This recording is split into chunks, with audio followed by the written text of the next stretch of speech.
Bem-vindos, nossa segunda aula de inglês técnico. E a gente vai estar dando continuidade, né? Hoje é a nossa segunda aula. E aí na próxima aula, semana que vem, a nossa aula não vai ser gravada, vai ser em sala de aula, que a gente vai estar marcando a data certinho, vou estar avisando a vocês, ok? Ou seja, na segunda-feira eu vou estar avisando qual vai ser o dia que a gente vai estar substituindo, fazendo o rodízio na matéria, para que essa aula seja na sala de aula e a gente tire todas as dúvidas. Porque eu quero fazer também a correção com vocês em sala de aula. A gente tem que debater algumas coisas sobre as perguntas que eu fiz, né, ver quais são as palavras que vocês conhecem. Então, assim, a gente vai estar continuando falando sobre cognatas. Vocês já devem ter visto isso ano passado, porém esse ano a gente está fazendo ainda em forma de revisão.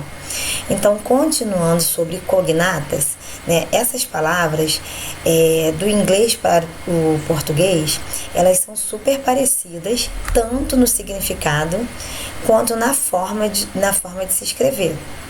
E elas são muito usadas assim na língua inglesa. Olha só, elas representam cerca de 30% do texto em inglês. Não existe registro ainda de que num texto não haja nenhuma palavra cognata. Isso não aconteceu, uma palavra cognata com a língua portuguesa.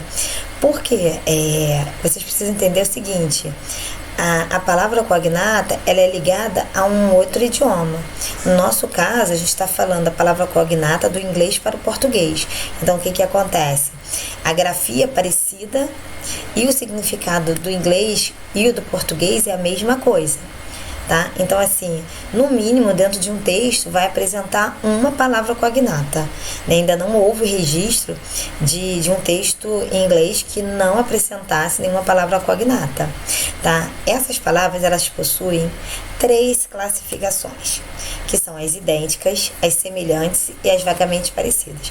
Idêntica, sabe que ela é igualzinho à escrita e tem o mesmo significado. A semelhança, a escrita é bem parecida com seu significado, mas não é idêntica. E vagamente parecida é quando a gente dá uma lida e fala, opa, peraí, isso aqui me lembra isso. Então, quer dizer, idênticas, semelhantes e vagamente parecidos. Porém, a gente deve sempre ficar atento, que eu tinha falado na nossa primeira aula, às palavras não cognatas, porque não existe uma regra sobre a palavra ou não é. A gente acaba tendo que aprender a identificar isso. Lógico que no início é bem difícil, até porque é um outro idioma, né, e a gente não domina a língua. Para quem não domina a língua, né, vai ver que é bem diferente, mas para quem domina, acaba ficando mais fácil. E a gente que não domina, a gente faz como? Dicionário.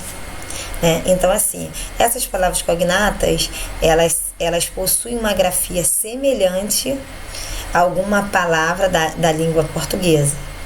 Ou seja, ela parece com uma palavra em português.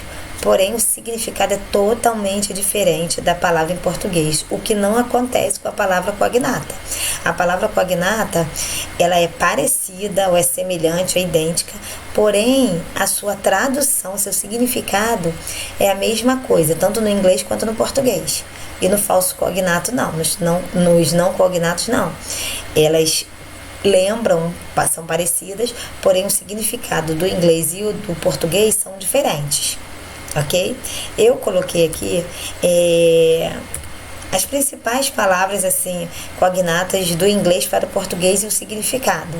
Coloquei algumas aqui: acidental, creation, criação, comedy, comédia, comic, né? Coloquei competition, competição, diferente, economy, economia. Então, assim, eu coloquei algumas coisas que são parecidas, né? Que elas são cognatas. E para vocês terem, né? Então, assim, e aí voltando pelos falsos cognatos ou heterossemânticos, né? São palavras cuja grafia nos 2 idiomas são semelhantes, mas a origem em ambas as línguas é distinta, ou seja, o significado em inglês é uma, o significado em português é outra, tá? Isso faz com que as palavras tenham divergências, né? Se tornem divergências entre os idiomas, ou seja, isso escrita parecida, significados diferentes. Ok? Existem dois tipos de falsos cognatos: estruturais e lexicais. Os estruturais são diferentes na estrutura gramatical, possuindo somente, ou seja, a estrutura gramática é diferente, porém existe uma semelhança na grafia, mas não possui o mesmo sentido e nem o mesmo uso no idioma, ou seja, a estrutura gramatical é diferente, possui uma semelhança na grafia, na escrita, mas o significado de uma língua para outra é totalmente diferente, ou seja, o uso dela são para coisas distintas. E as lexicais são palavras que possuem exatamente a mesma grafia, mas sua tradução é divergente, ou seja, altera o sentido real da palavra.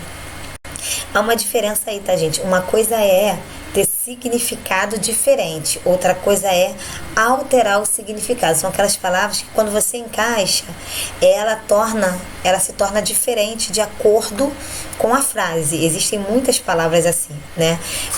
A gente vai estar trabalhando isso mais à frente também. Coloquei algumas palavras aqui, a gente está começando, né, nosso glossário aí. Eu coloquei dos cognatos e agora dos falsos. Aqui, call, telefonar, né, charge, cobrar, college, faculdade. A gente ia falar que era colégio, só que colégio é o que? School, que escola. Come, a gente ia pensar logo em comer. Come é comer, mas não é entrar. Então, assim, são coisas que alguns parecem, mas seu significado é diferente. Notebook, caderno lá. Notebook pra gente é o nosso computador. Então, assim, táxi. Táxi pra mim seria táxi, mas não é imposto. Então, são palavras que algumas parecem e outras não. Coloquei aqui alguns exercícios para vocês, para explicar com as palavras de vocês para que serve o inglês técnico, o que são cognatos, definir falsos cognatos, quais os dois tipos de falsos cognatos principais, eu acabei de falar.